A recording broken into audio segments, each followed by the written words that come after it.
بسم اللہ الرحمن الرحیم۔ ہمارا آج کا ٹاپک ہے دنیا کی سب سے قیمتی گائے۔ یہ بہت ہی اہم اور نہایت ہی شاندار واقعہ ہے، اور اس واقعہ کی وجہ سے قرآن مجید کی اس سورہ کا نام سورہ بقرہ گائے والی سورہ رکھا گیا ہے۔ بنی اسرائیل میں ایک بہت ہی نیک اور صالح بزرگ تھے، اور ان کا ایک ہی بچہ تھا جو نابالغ تھا، اور ان کے پاس فقط ایک گائے کی بچھیا تھی۔ ان بزرگ نے اپنی وفات کے قریب اس بچھیا کو جنگل میں لے جا کر ایک جھاڑی کے پاس یہ کہہ کر چھوڑ دیا کہ یا اللہ عز و جل، میں اس بچھیا کو اس وقت تک تیری امانت میں دیتا ہوں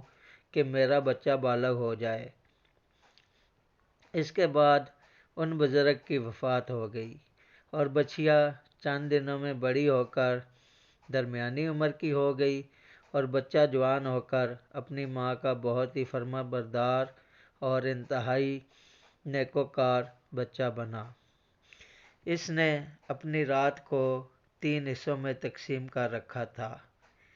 ایک حصہ میں سوتا تھا، اور ایک حصہ میں عبادت کرتا تھا، اور ایک حصہ میں اپنی ماں کی خدمت کرتا تھا۔ روزانہ صبح کو جنگل سے لکڑیاں کاٹ کر لاتا، اور ان کو فروخت کر کے 1/3 رقم صدقہ کر دیتا، 1/3 اپنی ذات پر خرچ کرتا، اور 1/3 رقم اپنی والدہ کو دے دیتا۔ ایک دن لڑکے کی ماں نے کہا، میرے پیارے بیٹے، تمہارے باپ نے میراث میں ایک بچھیا چھوڑی تھی، جس کو انہوں نے فلاں جھاڑی کے پاس جنگل میں خدا عز و جل کی امانت میں سونپ دیا تھا۔ اب تم اس جھاڑی کے پاس جا کر یوں دعا مانگو کہ اے حضرت ابراہیم و حضرت اسماعیل و حضرت اسحاق علیہ السلام کے خدا، تو میرے باپ کی سونپی ہوئی امانت مجھے واپس دے دے، اور اس بچھیا کی نشانی یہ ہے کہ وہ پیلے رنگ کی ہے، اور اس کی کھال اس طرح چمک رہی ہوگی کہ گویا سورج کی کرنیں اس میں سے نکل رہی ہیں۔ یہ سن کر لڑکا جنگل میں اس جھاڑی کے پاس گیا اور دعا مانگی، تو فوراً ہی وہ گائے دوڑتی ہوئی آ کر اس کے پاس کھڑی ہو گئی، اور یہ اس کو پکڑ کر گھر لایا۔ تو اس کی ماں نے کہا، بیٹا، تم اس گائے کو لے جا کر بازار میں 3 دینار میں فروخت کر ڈالو، لیکن کسی گاہک کو بغیر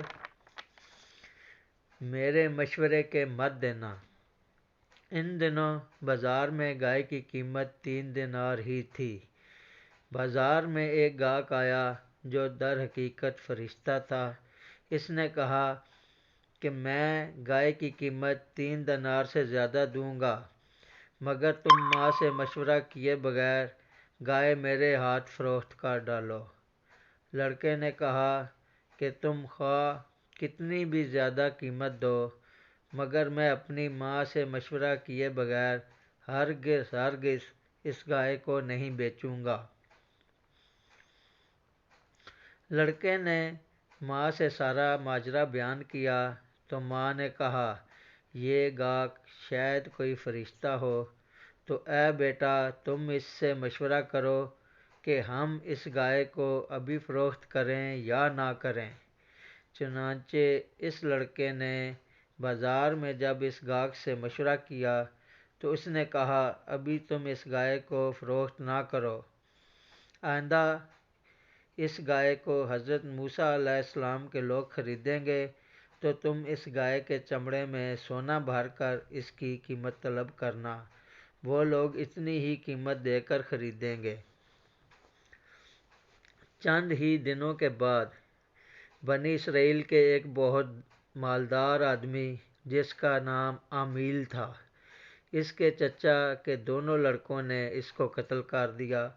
اور اس کی لاش کو ایک ویرانے میں ڈال دیا۔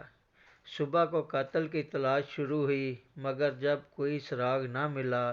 تو کچھ لوگ حضرت موسیٰ علیہ السلام کی خدمت میں حاضر ہوئے اور قاتل کا پتہ پوچھا، تو آپ نے فرمایا کہ تم لوگ ایک گائے ذبح کرو اور اس کی زبان یا دم کی ہڈی سے لاش کو مارو تو وہ زندہ ہو کر خود ہی اپنے قاتل کا نام بتا دے گا۔ یہ سن کر بنی اسرائیل نے گائے کے رنگ، اس کی عمر وغیرہ کے پوچھنے میں بحث و کرید شروع کر دی، اور بالآخر جب وہ اچھی طرح سمجھ گئے کہ فلاں قسم کی گائے چاہیے تو ایسی گائے کی تلاش شروع کر دی، یہاں تک کہ جب یہ لوگ اس لڑکے کی گائے کے پاس پہنچے تو ہو بہو ایسی گائے تھی جس کی ان لوگوں کو ضرورت تھی۔ چنانچہ ان لوگوں نے گائے کو اس کے